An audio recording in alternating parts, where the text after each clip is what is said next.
La Russie, le troisième plus grand producteur de pétrole au monde, importe désormais de l'essence.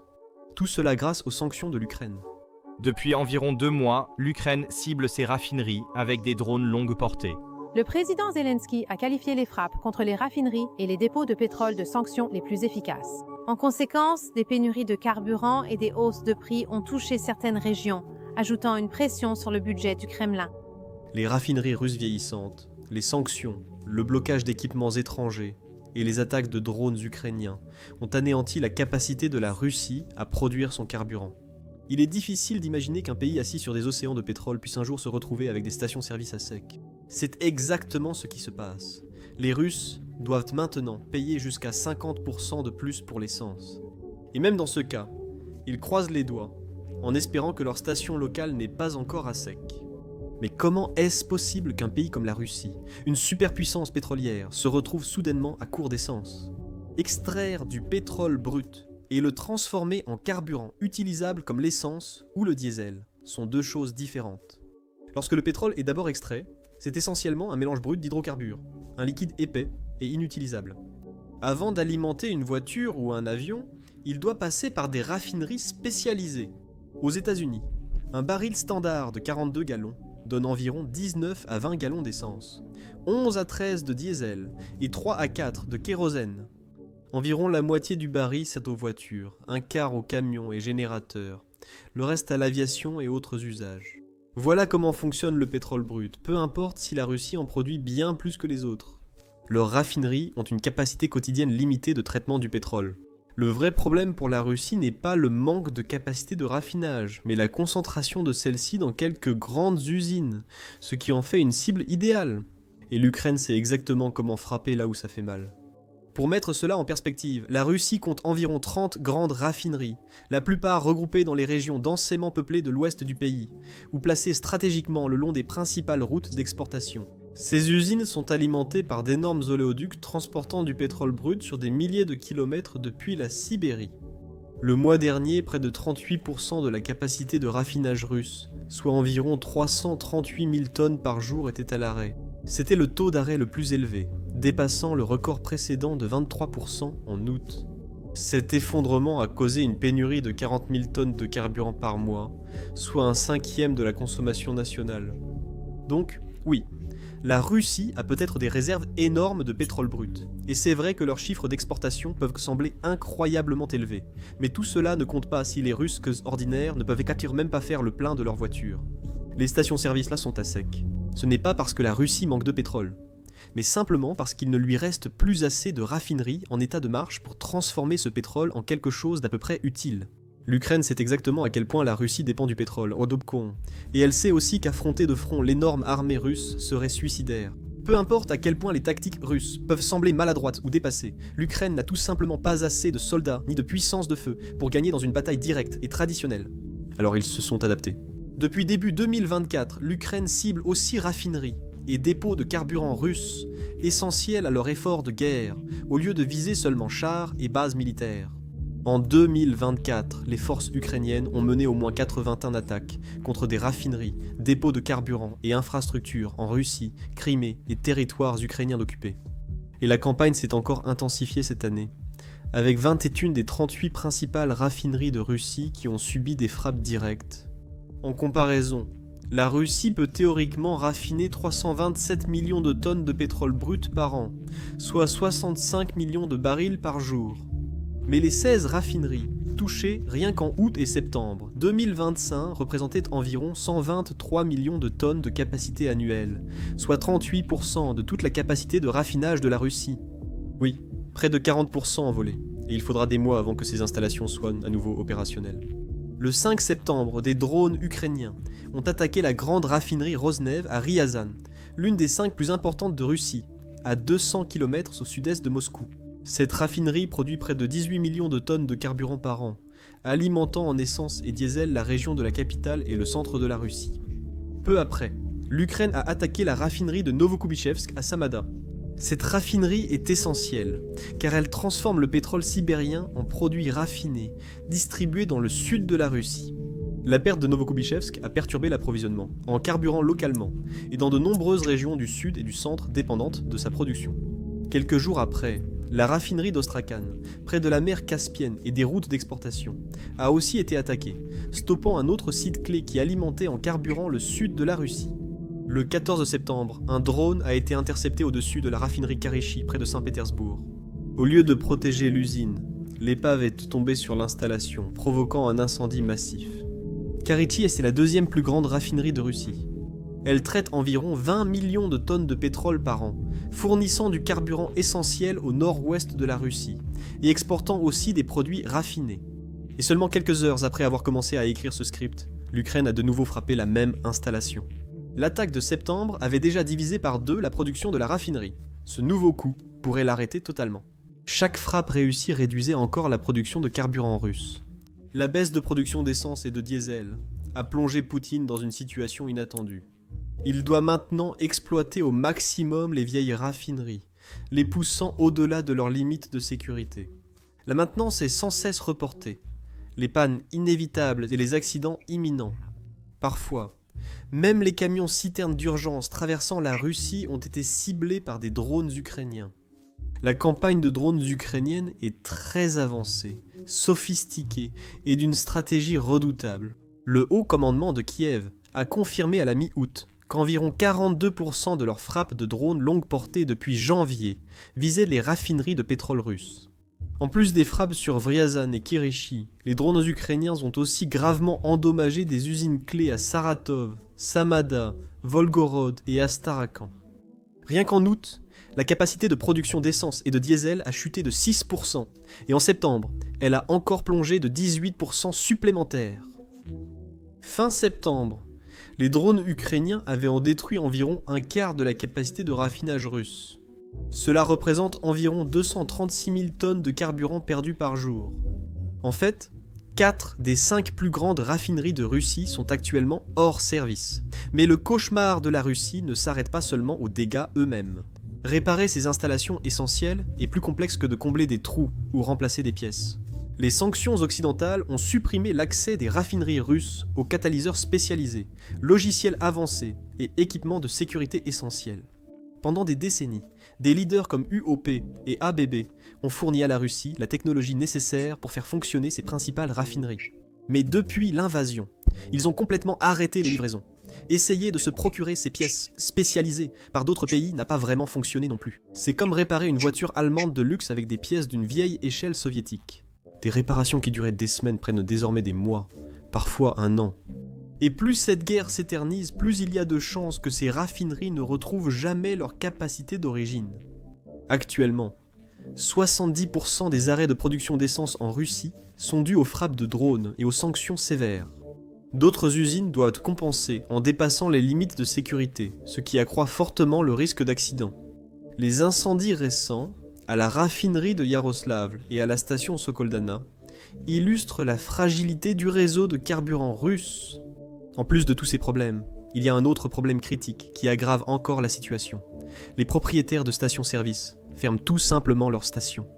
Aujourd'hui, au moins 10 grandes régions, dont Ryazan, Nijni Novgorod, Saratov, Rostov, Leningrad, ainsi que des zones éloignées comme Primorsky et Zabaïkalski, subissent de graves pénuries.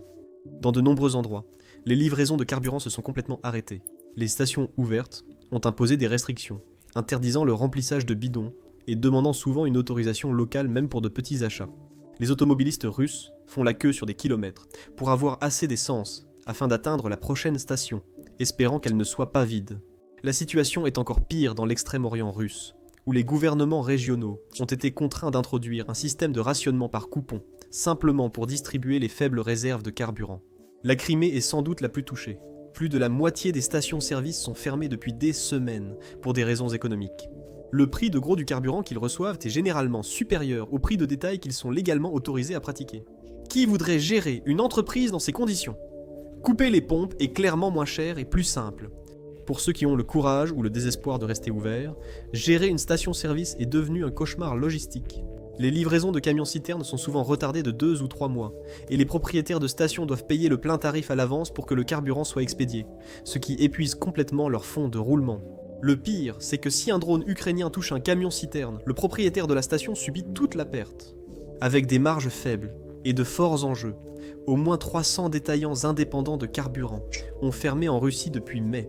Peut-être que la plus grande victoire stratégique pour l'Ukraine dans tout cela, c'est que les soldats russes eux-mêmes doivent attendre dans les stations-service au lieu de combattre sur le front. À Donetsk et Luhansk, les troupes attendent souvent 2 à 3 heures juste pour ravitailler leurs véhicules. Même alors, on leur fournit si peu de carburant qu'ils doivent bien souvent payer eux-mêmes. Militipol, centre logistique essentiel pour les forces russes, n'a reçu aucun carburant depuis début septembre. Et laissez-moi simplement souligner à quel point Militipol est vraiment important. La ville se trouve directement à l'intersection de 2 routes principales, le E58 et l'autoroute E105. La E58 relie la Crimée aux lignes de front sud de la Russie, servant d'artère d'approvisionnement vital pour les troupes qui combattent autour de Zaporizhia et Donetsk. Le Halo 105, quant à elle, est la principale route nord-sud de la Russie reliant la Crimée au continent, essentielle pour le transport des troupes, du matériel lourd, des munitions et des approvisionnements. Perdre un accès fiable au carburant affaiblit directement l'efficacité au combat de la Russie sur tout le front sud. Malgré l'interdiction d'exporter l'essence imposée par la Russie en 2024, la pénurie de carburant s'est aggravée chaque mois. L'interdiction d'exportation n'a plus vraiment de sens. Les raffineries russes, trop endommagées et surchargées, peinent à couvrir leurs besoins internes. Oubliez l'exportation de carburant. La Russie doit désormais importer de l'essence depuis la Chine, Singapour, la Corée du Sud et la Biélorussie. La Russie, très désespérée, a supprimé le droit d'importation de 5% sur le carburant venant de Chine, Corée du Sud et Singapour pour accélérer les livraisons. Mais ce n'est même pas le pire, car l'essence coûte environ 50% plus cher sur les marchés mondiaux que ce que les Russes ordinaires paient à la pompe. Le gouvernement russe doit intervenir et compenser cet écart de prix avec ses produits. Ce ne sont pas de petites sommes. Cet écart de prix oblige la Russie à dépenser des milliards pour garder le carburant abordable pour la population. Pour illustrer, en seulement 5 mois, en 2025, les Russes ont consommé environ 16 millions de tonnes d'essence. À ce rythme, la consommation d'essence de la Russie pour toute l'année pourrait facilement atteindre environ 38 à 40 millions de tonnes, si la Russie importe seulement 15%. Cela équivaut à environ 6 millions de tonnes métriques par an. Ce volume correspond à environ 78 milliards de litres d'essence. Avec des prix de gros de l'essence, entre 80 et 90 centimes, le litre importé autant coûterait à la Russie 6,2 à 7 milliards de dollars par an. Et puisque la Russie s'est engagée à subventionner environ la moitié de ce coût pour maintenir les stations-service abordables pour les Russes ordinaires, le Kremlin doit ainsi dépenser 3 à 3,5 milliards de dollars de plus par an pour garantir l'approvisionnement en carburant. Pour compliquer, seules 3 entreprises approuvées, Rosneft, la compagnie pétrolière et gazière indépendante et VO Promsariumport, peuvent désormais importer du carburant d'autres pays. Prêt à sauver Moscou de cette crise, la Biélorussie a d'ailleurs proposé son aide en premier. Depuis juillet, les importations de gaz russe via la Biélorussie ont augmenté de 36% sur un an. En septembre, les importations ont bondi de 168% par rapport au mois précédent. Malgré les efforts de la Biélorussie, la demande reste bien supérieure à l'offre. La Biélorussie fait aussi face à ses propres pénuries de carburant. Mais le président Alexandre Loukachenko préfère laisser souffrir ses propres citoyens, plutôt que de risquer de contrarier Vladimir Poutine en refusant d'aider. Le problème, c'est que la Biélorussie n'est pas un géant de l'essence. Ses raffineries ne produisent qu'environ 3 à 4 millions de tonnes par an, dont près de la moitié est consommée localement. Loukachenko pourrait livrer 150 000 tonnes par mois à la Russie, mais cela reste très insuffisant face à ses besoins. Pourtant, la Biélorussie laisserait sa population subir des pénuries. La Biélorussie agit ainsi car elle dépend du soutien russe pour une nouvelle centrale nucléaire à l'est. Vladimir Poutine a publiquement soutenu le projet, enfermant ainsi les deux pays dans un accord que ni l'un ni l'autre ne peut facilement abandonner. Mais considérez le degré de désespoir impliqué ici. Pour quelques milliers de tonnes d'essence, la Russie pourrait payer les 11 milliards de dollars d'une centrale nucléaire que la Biélorussie ne peut assumer seule. Malgré ces promesses, rien n'assure que la Russie pourra payer. Des années de dépenses de guerre incessantes ont surchauffé l'économie russe et asséché les finances publiques. Dès 2025, les dépenses militaires représenteront 41% du budget russe, un record depuis la guerre froide. Les prix de l'essence ont doublé dans le pays. L'inflation reste bloquée autour de 10%. La Banque centrale de Russie doit choisir entre baisser les taux pour éviter la récession ou les augmenter pour freiner l'inflation. La Russie est piégée dans un cercle vicieux. La guerre détruit ses raffineries. Les pénuries de carburant augmentent l'inflation, et les mesures contre celle-ci freinent la croissance. Le ralentissement économique met en péril les budgets essentiels à la réparation des infrastructures.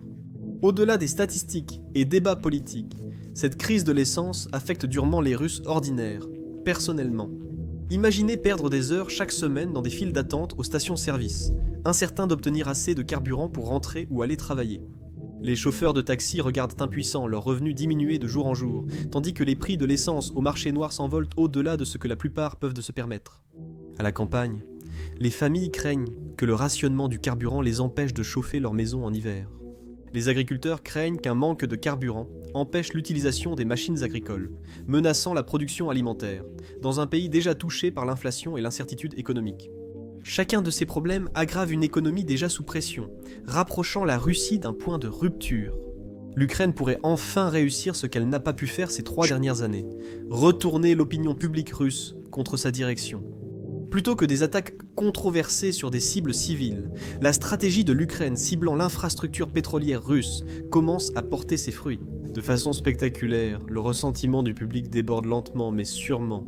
Des membres du Parti communiste russe ont manifesté dans de grandes stations-service, demandant pourquoi la Russie, riche en pétrole, ne fournit pas de carburant à ses citoyens. Les réseaux sociaux sont inondés d'histoires de trafiquants du marché noir, vendant des coupons de carburant à des prix exorbitants, alimentant la colère, non seulement contre les profiteurs, mais aussi contre un gouvernement apparemment impuissant à résoudre la crise. Et ce n'est pas comme si la Russie savait ce qu'elle faisait.